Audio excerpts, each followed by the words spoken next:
Bayangkan, negara komunis seperti Vietnam justru semakin mesra dengan Amerika Serikat. Di tengah ketegangan Laut Cina Selatan, apakah ini pertanda letak pergeseran kekuatan besar di Asia Tenggara? Inilah cerita lengkap di balik pertemuan rahasia dua kekuatan militer ini.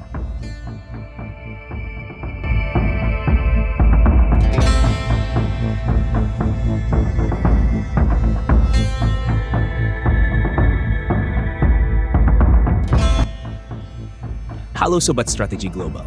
Di channel ini, kita mengupas dinamika militer, geopolitik, dan strategi global dunia secara tajam dan faktual. Jangan lupa subscribe dan aktifkan lonceng agar kamu tidak ketinggalan info penting seperti ini.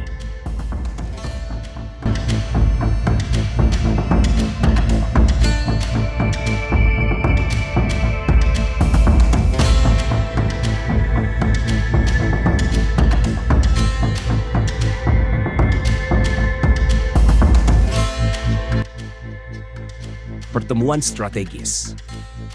Tanggal 31 Mei 2025, di sela-sela dialog Shangri-La di Singapura, Menteri Pertahanan AS, Pete Hegseth, bertemu langsung dengan Menteri Pertahanan Vietnam, Jenderal Van Van Giang. Pertemuan ini menandai 30 tahun hubungan diplomatik kedua negara. Dan yang mengejutkan, keduanya sepakat mempererat kerjasama pertahanan, termasuk transfer senjata, latihan militer bersama, hingga tukar intelijen.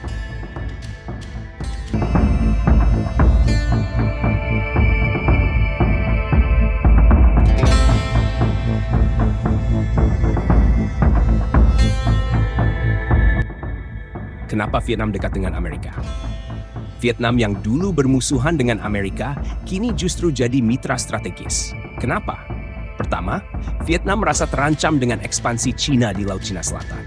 Kedua, mereka butuh teknologi militer canggih untuk modernisasi pasukan. Dan yang ketiga, ada faktor ekonomi. Vietnam ingin menyeimbangkan neraca perdagangan dengan AS lewat pembelian senjata. Warisan perang dan penghalang. Tapi hubungan ini tidak tanpa masalah.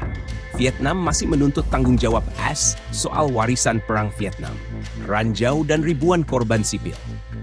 Sayangnya dana dari USAID untuk proyek-proyek pembersihan justru dipotong. Apakah ini akan jadi batu sandungan hubungan keduanya? Dampak global.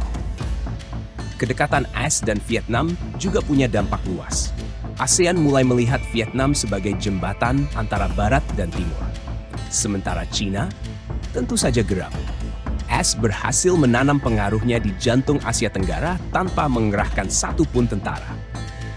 Pertanyaannya sekarang, apakah ini langkah cerdas Vietnam untuk bertahan di tengah tekanan geopolitik? Atau justru risiko yang berbahaya? Tulis pendapat kalian di komentar. Apakah Vietnam akan jadi sekutu tetap Amerika atau hanya bermain dua kaki? Jangan lupa like, subscribe, dan share video ini kalau menurut kamu strategi global seperti ini penting untuk dibahas. Sampai jumpa di episode berikutnya.